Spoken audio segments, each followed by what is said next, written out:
പരിശുദ്ധ പരമ ദിവ്യകാരുണ്യത്തിന് എന്നേരവും ആരാധനയും സ്തുതിയും പുകഴ്ചയും ഉണ്ടായിരിക്കട്ടെ.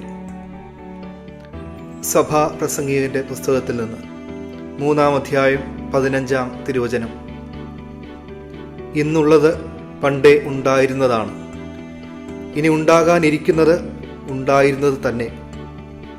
കടന്നുപോയ ഓരോന്നിനെയും ദൈവം യഥാകാലം തിരിച്ചുകൊണ്ടുവരും.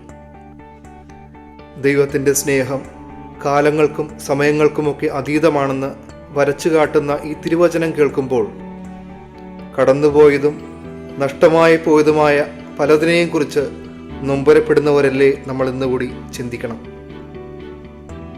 ചില നഷ്ടങ്ങൾ നമ്മിലെ സന്തോഷം ഇല്ലാതാക്കുന്നുണ്ടെങ്കിൽ ദൈവം നമ്മളോട് പറയും, നിനക്ക് നഷ്ടമായി എന്ന് നീ കരുതുന്ന എന്തിനേയും യഥാകാലം തിരിച്ചു കൊണ്ടുവരുവാൻ എനിക്ക് കഴിയും. സ്വന്തം ആത്മാവ് നഷ്ടമായി എന്ന വേദനയാണ് ലൂക്കായുടെ സുവിശേഷത്തിൽ 7-ാം അധ്യായത്തിലെ പാപിനിയുടേത്.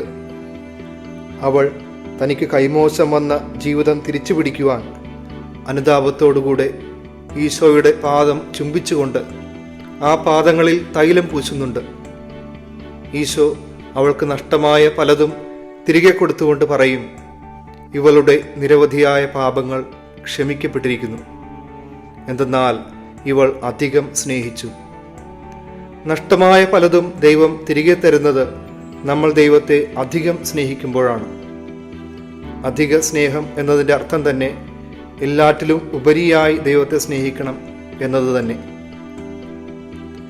ഈ നിമിഷം ദിവ്യകാരുണ്യ സന്നിധിയിൽ നമുക്കുണ്ടായ നഷ്ടങ്ങളുടെ പട്ടിക കർത്താവിന് കൊടുത്തുകൊണ്ട് പറയാം, ഞാൻ അങ്ങയെ അധികം സ്നേഹിക്കുന്നുവെന്ന്. അവിടുന്ന് നഷ്ടങ്ങളെ, കടന്നുപോയതിനെ നമ്മുടെ നന്മയ്ക്കായി തിരികെ നൽകും. പരിശുദ്ധ പരമ ദിവ്യകാരുണ്യത്തിന് എന്നേരവും ആരാധനയും സ്തുതിയും പുകഴ്ചയും ഉണ്ടായിരിക്കട്ടെ. ആമേൻ.